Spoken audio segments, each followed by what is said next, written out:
नहीं, वैसे शिव जी का कोई पूजा का मुहूर्त नहीं है। कभी भी कोई भी मनुष्य भगवान महादेव की पूजा कोई भी समय पर कर सकते हैं। शिवालय 24 घंटे खुला रहता है। दुनिया के सभी शिव जी का शिवालय 24 घंटे खुला रहता है। और प्रातःकाल जब आपकी आंख खुल गई 3:30 बजे, 4 बजे, 4:30 बजे, 5 बजे, इसी समय शिव जी का स्मरण शुरू करें। मन ही मन महादेव महादेव महादेव महादेव, नमः शिवाय नमः शिवाय नमः शिवाय। दीक्षित हैं तो ओम नमः शिवाय, ओम नमः शिवाय, श्री शिवाय नमः, श्री शिवाय नमः। आपको जो योग्य लगे। प्रातःकाल कभी भगवान को भूलना नहीं चाहिए। आपका दिन इतना सुंदर, इतना मंगलम, इतना शुभ रहेगा, कोई भी कार्य आपका रुकेगा नहीं, कोई भी कार्य आपका अटकेगा नहीं, जो प्रातःकाल आंख खुलते ही जो महादेव को याद करते हैं। इसलिए प्रातःकाल कभी भूलना नहीं है। महादेव महादेव महादेव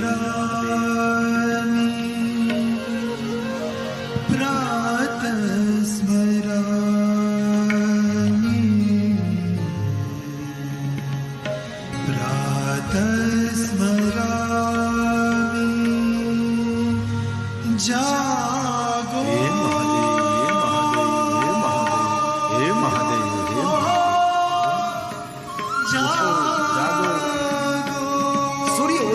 से पहले बिस्तर को छोड़ दीजिए। जो सूर्य उदय होने के बाद सोया रहता है उसका भाग्य भी सोया रहता है, उसका भाग्य कभी खुलेगा नहीं। इसीलिए जल्दी उठने का जो स्वभाव है आपको भाग्य को खोलने वाले हैं। इसीलिए सूर्य उदय से हमारी साधु संत 3 बजे उठ जाते हैं, 3:30 बजे, 4 बजे ब्रह्म मुहूर्त में उठकर प्राणायाम करते हैं, व्यायाम करते, बाद में भगवान शिव का ध्यान करते, महादेव को याद करते हैं।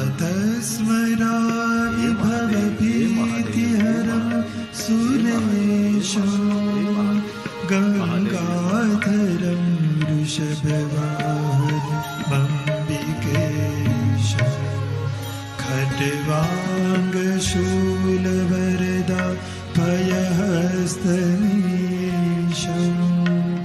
संसार रोग हर औषध मद्वितीयं प्रातः स्मरामि हे महादेव, हे महादेव, हे महादेव, हे महादेव। कभी अवसर मिले तो शिवालय में, कभी ज्योतिर्लिंगों में रात्रि निवास करें। सप्तरात्रम, जो कोई 7 रात्रि भगवान महादेव के शिवालय में निवास करता है वो महादेव के लोक में वास करता है। 7 रात्रि न रह सके तो कम से कम 5 रात्रम, 3 रात्रम, 1 रात्रम। 1 रात्रि भाई कोई शिवालय में रुकता है अथवा कोई ज्योतिर्लिंग में रहता है तो उसकी अंतिम रात्रि मंगलमय हो जाती है, उसकी अंतिम रात्रि शुभ हो जाएगी। हर मनुष्य के जीवन में एक बार तो अंतिम रात्रि आने वाली ही है। दुनिया में कोई ऐसा मनुष्य नहीं है जिनके जीवन में अंतिम रात्रि नहीं है। इसलिए अंतिम रात्रि को मंगलमय बनाने के लिए महादेव को विशेष प्रकार से याद करें। मेरा महादेव जरूर प्रातःकाल का देव है, लेकिन प्रातःकाल से ज्यादा महिमा मध्याह्न की है और मध्याह्न से ज्यादा महिमा संध्या समय की है। ये शिव है। स्पष्ट कहा कि सप्तरात्रि कोई शिवालय में रहता है तो उसके लिए वचन दिया, सद्य शिव पदम लभे, उनको भगवान महादेव का पद मिलता है। ये शिव जी की महिमा है। हर गांव में शिवालय है, जहां देखो वहां भगवान शिव विराजते हैं। विष्णु पत्नी लक्ष्मी निरंतर महादेव का पूजन करती हैं। विष्णु भगवान ने मार्गदर्शन किया है। बहुत लोग कहते हैं कि नारी शरीर को शिव जी की पूजा का अधिकार नहीं, लेकिन लक्ष्मी तो निरंतर महादेव की पूजा करती है। माता सरस्वती महादेव का पूजन निरंतर करती है। माता सरस्वती महादेव का पूजन निरंतर करती है। और एक दिन भक्ति परिपक्व हो गई और सोमवार के दिन महादेव मिले। सोमवार की महिमा क्यों है? शांति देने वाला, सुमति देने वाला, संपत्ति देने वाला और संतति देने वाला ये सोमवार है। और हो सके तो सोमवार के दिन उपवास करें। सोमवार के दिन श्वेत वस्त्र धारण करें, श्वेत पुष्पों से महादेव का पूजन करें, श्वेत नैवेद्य महादेव को अर्पण करें। सोमवार के दिन उपवास न हो सके तो सोमवासरे निशि भोजनम, संध्या समय शिव जी के दर्शन करने के बाद भोजन कर सकते हैं। और कभी अवसर मिले तो प्रहर प्रहर की महादेव की पूजा की अद्भुत महिमा है। लक्ष्मी जी को भगवान महादेव सोमवार के दिन मिले थे और महादेव ने कहा कि लक्ष्मी जी मेरे पास से कुछ वरदान मांगे। लक्ष्मी ने कहा कि महादेव आपके पास से वरदान क्या मांगू, आपका दर्शन वही सबसे बड़ा वरदान है। तो यही सबसे बड़ा वचन है। योगी महापुरुष ध्यान संध्या वंदना ताप अनुष्ठान करते करते जन्म बिता देते हैं तो अभी भगवान आपके झांकी नहीं होते और आप मेरे समक्ष भगवान प्रकट हैं, तो मैं कितने भाग्यवान हूं। आपका दर्शन ही सबसे बड़ा वरदान, इससे बड़ा वरदान क्या हो सकता है। नहीं नहीं लक्ष्मी मेरे पास से कुछ आप मांगो। तब लक्ष्मी जी ने कहा महादेव बस एक वरदान मांगू छू, आपकी भक्ति मेरे हृदय में स्थिर रहे, कभी मैं आपकी भक्ति से विचलित ना हूं, मेरा मन कभी इधर उधर यहां भटके नहीं, मेरा संपूर्ण प्रेम विष्णु जी के चरणों में रहे और आपकी भक्ति मेरे हृदय में रहे भगवान, बस यही वरदान चाहिए। तब भगवान महादेव ने कहा लक्ष्मी एक ही वरदान मांगना है, आप प्रभु बस आपकी भक्ति में निरंतर करते रहो, स्थिर भक्ति मुझे मिले। विष्णु भगवान ने भी यही मांगा था महादेव के पास से, भगवान राम ने भी यही मांगा था, द्वारकाधीश कृष्ण ने भी यही मांगा था और सप्त ऋषियों ने भगवान महादेव के पास एक ही कही थी, स्थिर भक्ति मिले। हमारी सबकी स्थिर भक्ति नहीं होती, हम लोग भटकने वाले लोग हैं, एक दिन यहाँ एक दिन वहां एक दिन यहाँ, खबर नहीं, हमारी भक्ति स्थिर भक्ति नहीं है। इसलिए देवताओं ने ऋषि मुनियों ने राम ने भगवान कृष्ण जी ने यहाँ विष्णु पत्नी लक्ष्मी जी ने स्थिर भक्ति मांगी। तब महादेव जी ने कहा कि लक्ष्मी आज मैं आपके समक्ष प्रकट हूं, तो आज का दिन क्या है। तो लक्ष्मी जी ने कहा महादेव आज का दिन तो सोमवार है, जो शांति देने वाला सुमति देने वाला है।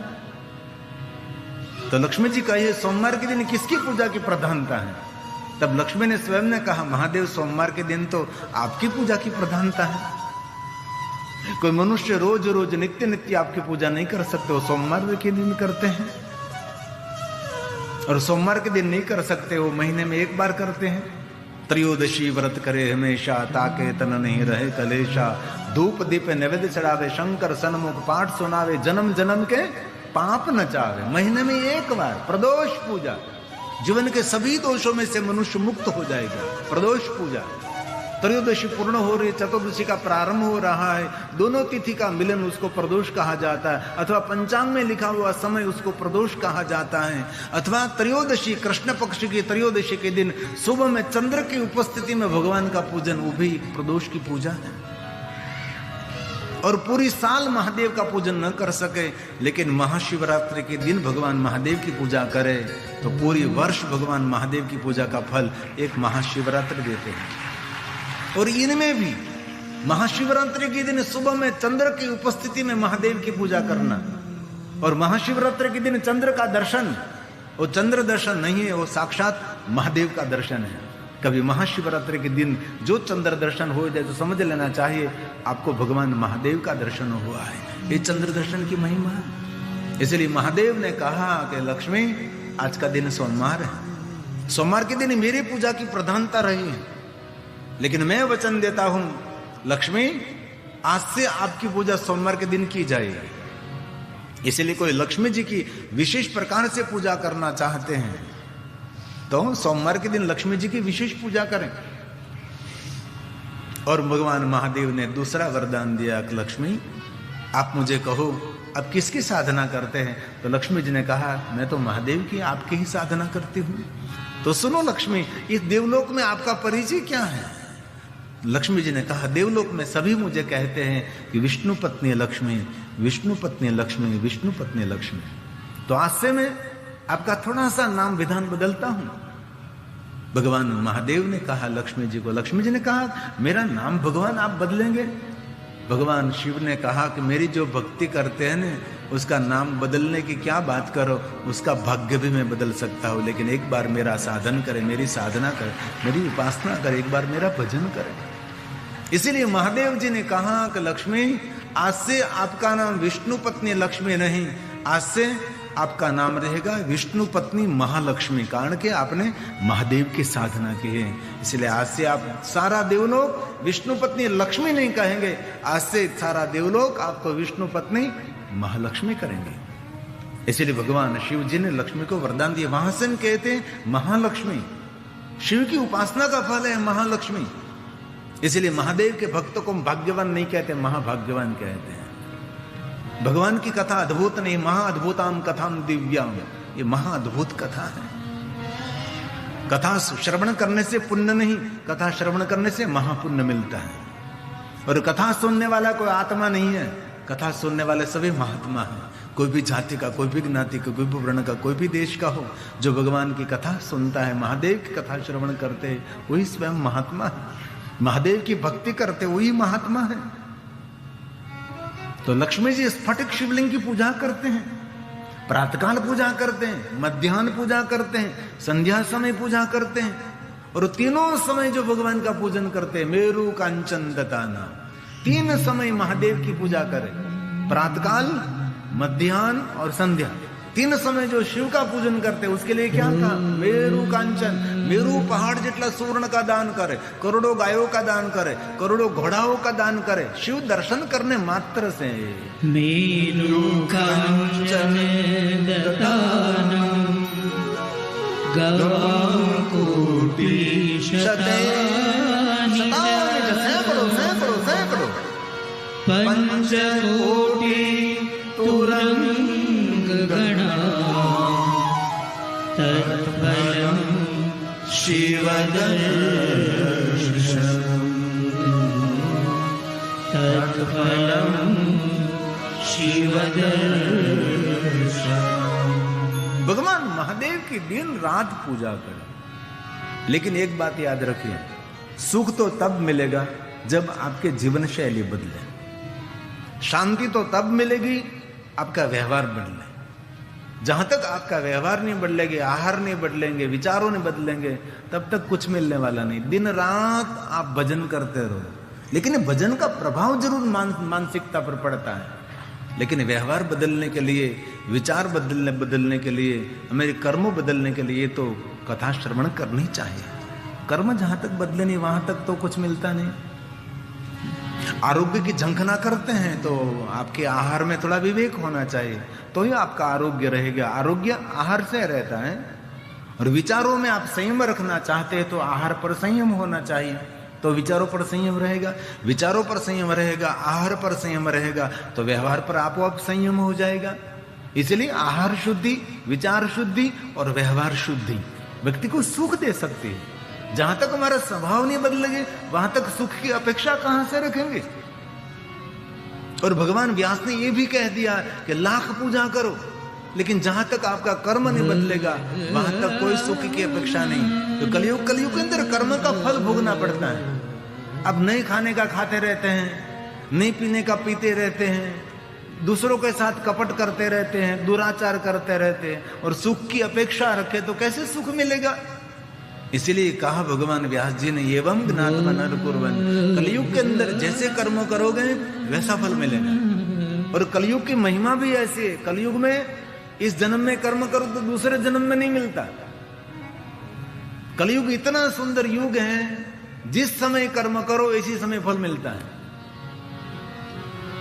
एकदम इंटरनेट पर ऑनलाइन फल मिलता है। जैसे आज लोग वस्तु ऑनलाइन मंगाते हैं, वैसे कर्म भी ऑनलाइन। आज आपने बुरा कर्म किया, सामने उसका फल तुरंत मिलता है। ये मैं नहीं कह रहा हूं, भगवान व्यास का वचन है, ये कलयुग का प्रभाव है। एवं ज्ञात्वा नरः पूर्वम्, कोई भी नर नारी जैसे कर्म करते हैं वैसा फल मिलेगा। इसलिए हमारे कर्म को बदलना चाहिए। व्यवहार की शुद्धि होनी चाहिए, वाणी की शुद्धि होनी चाहिए, विचारों की शुद्धि होनी चाहिए। जहां तक हम हमारे कर्मों को नहीं बदलेंगे, वहां तक कोई सुख की अपेक्षा, आप कितने यज्ञ करो, कितनी पूजा अर्चन करो, नियम जहां तक नहीं हो गए, वहां तक कुछ भी होने वाला नहीं। ऐसा व्यास जी ने वचन दिया है। एवं ज्ञात्वा नरः पूर्वम् यथोक्त फलभाग् भवेत्, यथोक्त फलभाग् भवेत्, ये भोर में कर्म का फल मिलता है। क्योंकि कलयुग की ये प्रधानता रही। व्यास जी बोले, कलो युगे विशेषेण फल सिद्धिस्तु कर्मणा फल सिद्धिस्तु कर्मणा। दूसरों के साथ कपट करते रहोगे तो आपके साथ कपट होने वाला ही है। दूसरों के साथ आप कुछ ऐसा व्यवहार कर दे तो आपके साथ दूषित व्यवहार होने वाला ही है। कलयुग में हमारे कर्मों की प्रधानता है। इसीलिए रामचरितमानस तुलसी ने भी यही कहा, कर्म प्रधान विश्व रचिता। जब जगत की रचना हुई, ब्रह्मा जी ने सुंदर जगत को निर्माण किया, तब भगवान रुद्रदेव ने ब्रह्मा जी को कह दिया कि ब्रह्मा जी आपने सुंदर जगत का विस्तार किया है, जगत का निर्माण किया, लेकिन किसी को सुख नहीं दे सकते आप, किसी को दुख भी नहीं दे सकते। सुख और दुख उनके कर्मों का फल रहेगा, कर्म प्रधान रहेगा। ये तुलसी का वचन है। कर्म प्रधान विश्व रचिता। भगवान ने पूरी दुनिया की रचना की, लेकिन कर्मों को प्रधानता दी है। इसलिए सुखी होना दुखी होना हमारे हाथ में है। एक बात याद रखना मेरे युवान भाई बहन, निर्धन दरिद्र परिवार में जन्म मिलना एक घटना है, लेकिन पुरुषार्थ करके, मेहनत करके, अपनी बुद्धि का सदुपयोग करके धीरे धीरे धीरे आगे निकलकर अपने भाग्य को खोलना और निर्धनता को जड़मूल में से दूर करना, यह आपका कर्तव्य है। आप मेहनत ही नहीं करोगे, आप पुरुषार्थ नहीं करोगे, आप सोते रहोगे और मन में सोचोगे मेरे से कुछ नहीं होता, मेरे से, अरे आपसे बहुत कुछ हो सकता है। आप जो धारो वैसा कर सकते हैं। पशु की पनिया बने नर का कछु न होए, नर जो उत्तम करने करे तो नर से नारायण भी हो जाए। मनुष्य क्या नहीं कर सकता? मनुष्य सब कुछ कर सकता है। इसलिए निर्धन परिवार में जन्म मिलना वो एक घटना है, लेकिन वही निर्धनता में दुखी दुखी दुखी दुखी होकर मर जाना, वो तो हम स्वयं गुनहगार हैं। जितने जितने बड़े उद्योगपति को देखो, जितने बड़े धनपतियों को देखो, उसको उसकी हिस्ट्री जरा पढ़ो, निर्धन परिवार में जन्म है, एकदम गरीब परिवार में जन्म है, झोपड़े में उसका जन्म हुआ, लेकिन राजा से शायद भी उसने खड़ी कर दी। इसलिए कलयुग का प्रभाव है। तुलसी ने कहा कर्म प्रधान विश्व रचिता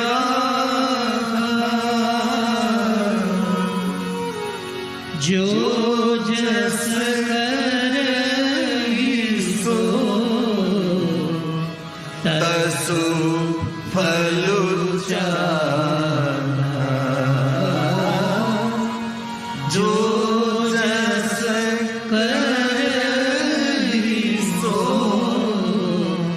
तसु फलु चारा। मेरे युवान भाइयों बहनों को मेरी प्रार्थना है, दुनिया को जीतने हैं तो सुबह का बिस्तर जीतना पड़ेगा, क्योंकि सुबह का बिस्तर बहुत पकड़ता है। इसमें ठंडी, सोने की कितना आनंद आता है सुबह सुबह में, इतना आनंद, इतना आनंद। आधा घंटे और सो लो, आधा घंटे और सो लो, करते करते 7 बज जाते हैं, 8 बज जाते हैं। कहीं कहीं कुंभकर्ण के उभयश्री 10-10 बजे तक सोए रहते हैं। सोना चाहिए तो सोना छोड़ो। बहुत सारे महापुरुषों की आप कहानी पढ़ना, उस लोगों ने मेहनत की है। कोई धनपति को देखकर ईर्ष्या नहीं करनी चाहिए, कोई उद्योगपति को देखकर उनके लिए बुराई नहीं करनी चाहिए, कोई बड़े के पदाधिकारी उसको देखकर कभी बुराई नहीं करनी चाहिए, उसने कुछ मेहनत की होगी। कोई बड़ा डॉक्टर है, डॉक्टर को देखकर कभी ऐसा नहीं बोलना चाहिए कि तो बहुत पैसा ले रहे हैं। श्रेष्ठ और अच्छे डॉक्टर बनने के लिए 24 घंटे में से 18 घंटे मेहनत करनी पड़ती है। कोई भी क्षेत्र में श्रेष्ठ बनने के लिए 24 घंटे में से 18 घंटे देना पड़ता है, तब बेस्ट बन सकते, तब श्रेष्ठ बन सकते। ऐसे सोए सोए कोई नहीं बनता। इसीलिए मेरे युवान भाइयों बहनों को बहुत पढ़ना चाहिए, मेहनत करनी चाहिए, पुरुषार्थ करना चाहिए। बैठे रहने से भाग्य भी बैठा रहता है। इसलिए सुबह का बिस्तर जिसने जीत लिया वो दुनिया को जीत सकता है। और दूसरी बात, जिन्हों उठकर सुबह में स्नान पवित्र करके भगवान सूर्यनारायण का स्वागत करते हैं, दुनिया उनका भी स्वागत करेगी आज नहीं तो कल। इसलिए जागना पड़ेगा, उठना पड़ेगा, काम करना पड़ेगा। कोई काम छोटा नहीं है। काम में आपकी विशेषता होनी चाहिए, काम में आपकी कुशलता होनी चाहिए, कोई विशेषता। कोई सामान्य मनुष्य काम कर रहा है, उससे कुछ अलग करे। एक ही व्यक्ति एक वस्तु का उपार्जन कर, लेकिन आप कुछ उपार्जन कर दो, उससे अलग होना चाहिए। इसलिए जीवन समझने जैसा है। सकल पदार्थ भगवान ने किसी को किसी वस्तु से वंचित नहीं रखा। सकल पदार्थ है जग माया। अरे एक बच्चे को दूध पीना है तो आंख पर हिलाना पड़ता है, तब माँ दौड़ते दौड़ते बच्चे को दूध पिलाते। मेरा बच्चा जाग उठा है, उसको भूख लगी है। बच्चे को दूध पीने के लिए हाथ पैर हिलाना पड़ता है, तो हम लोग तो बड़े हो गए हैं। किसी का धन, किसी का वैभव देखकर ग्लानि नहीं, उसकी बुराई नहीं, देखो कैसे आगे बढ़े। कल मेरे बाबा जी के कोई सद शिष्य आए थे, बड़े धनपति थे, और कथा में भी उसने सहयोग दिया। तो मुझे कह रहे थे वो कि बापू गुजराती के पास हमने बिजनेस का तरीका सीखा, गुजरातियों के पास से हमने कुछ वो व्यापार सीखा, जो कि सीखने जैसी बात होती, स्पेशलिस्ट होते हैं उनके। आलस्य को त्याग करके कुछ ऐसा किसी के साथ मन दुख हुआ तो छोड़ दीजिए, आगे निकलो, आप आगे निकलो। और जीवन में सफल होने के लिए जिन स्थान पर बैठे, स्थान को छोड़ना पड़ेगा आपको। आगे निकलने के लिए स्थान पर बैठे रहोगे तो स्थान में कभी आपको बड़ाई नहीं मिलती, स्थान छोड़ना पड़ेगा। पक्षी को उड़ान भरने के लिए जिस स्थान पर पंखी बैठा है, पक्षी बैठे, इस पक्षी को स्थान को छोड़ना पड़ेगा, तब यह आकाश में उड़ान भर सकता है। इसलिए हर युवाओं को ध्यान में रखना चाहिए। दुनिया में ऐसा कुछ नहीं जो आप नहीं कर सकोगे, आप बहुत कुछ कर सकते हो। आप भी बड़े उद्योगपति बन सकते हो, आप भी बड़े धनपति बन सकते हो। क्यों नहीं बन सकते? क्योंकि आपकी मेहनत, आपकी पुरुषार्थ, आपकी बुद्धि, आपकी कुनेहबाजी, आपकी सीखने का स्वभाव। इसलिए तुलसी ने कह दिया सकल पदार्थ हे जग माही। जगत में सब कुछ है, लेकिन आपकी मेहनत चाहिए। सकल पदार्थ हे जग माही। कर्महीन पावत नाही। कर्महीन पावत नाही। श्री राम, श्री राम जय राम, जय जय राम। श्री राम जय राम, बोलिए साथ में, जय जय राम। श्री राम जय राम, जय जय राम। बोलिए श्री राम जय राम, जय जय राम। श्री राम जय राम, जय जय राम। श्री राम जय राम, जय जय राम। श्री राम जय राम, जय जय राम। श्री राम जय राम, जय जय राम। नमः शिवाय, नमः शिवाय, नमः शिवाय, नमः शिवाय। हर हर भोले, नमः शिवाय। हर हर भोले, नमः शिवाय।